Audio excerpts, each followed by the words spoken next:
Are you a year-round homeschooler, or do you follow a different kind of school schedule? Let me know in the comments below.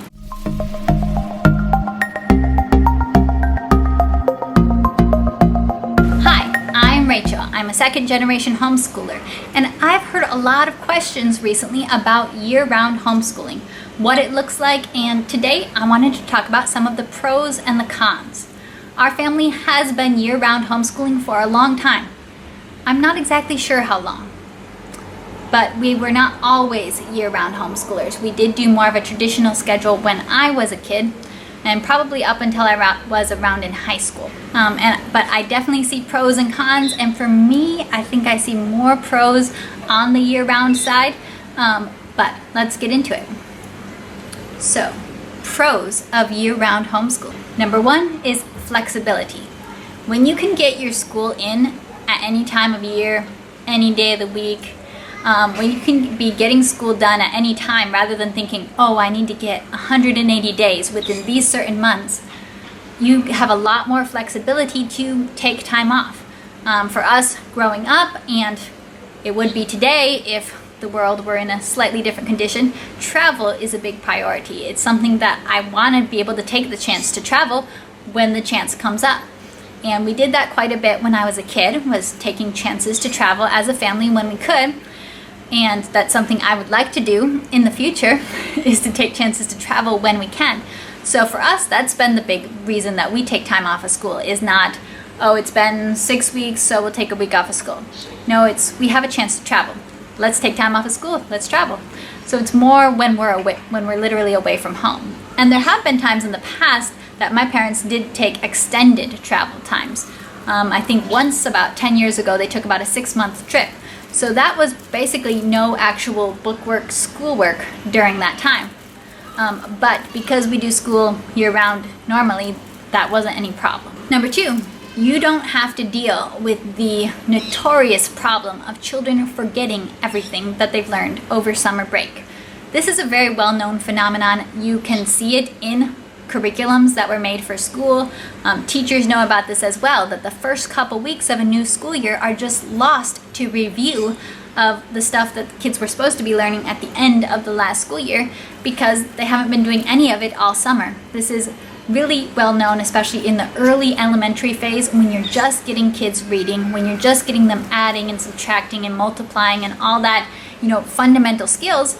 Eventually those skills become like riding a bike. It's pretty much impossible to forget.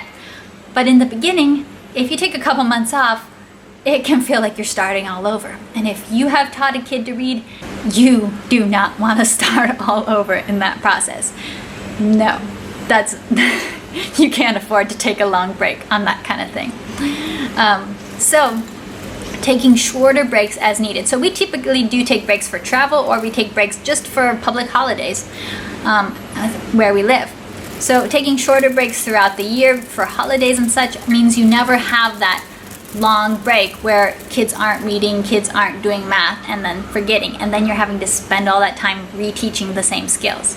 Another pro is that I feel with year-round homeschooling, you can really get away from the idea that school is like this bad thing, and summer is this wonderful thing where we just get to play all the time and do what we want and go on vacation, but then school goes here, and school has to go in this school box.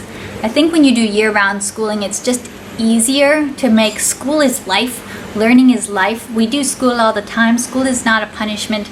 School is not, oh man, I have to do school in the summer. My parents are so mean. It's just part of life. Now I will get into the cons, because there are a few cons.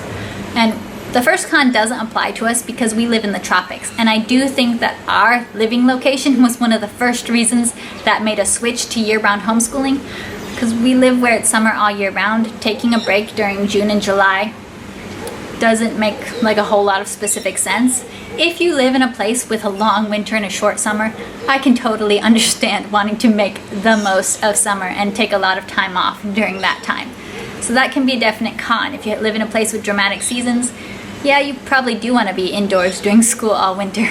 And another big con that I think has become more of a con in the era of social media is you don't so much have the opportunity for those cute first day and last day of school pictures.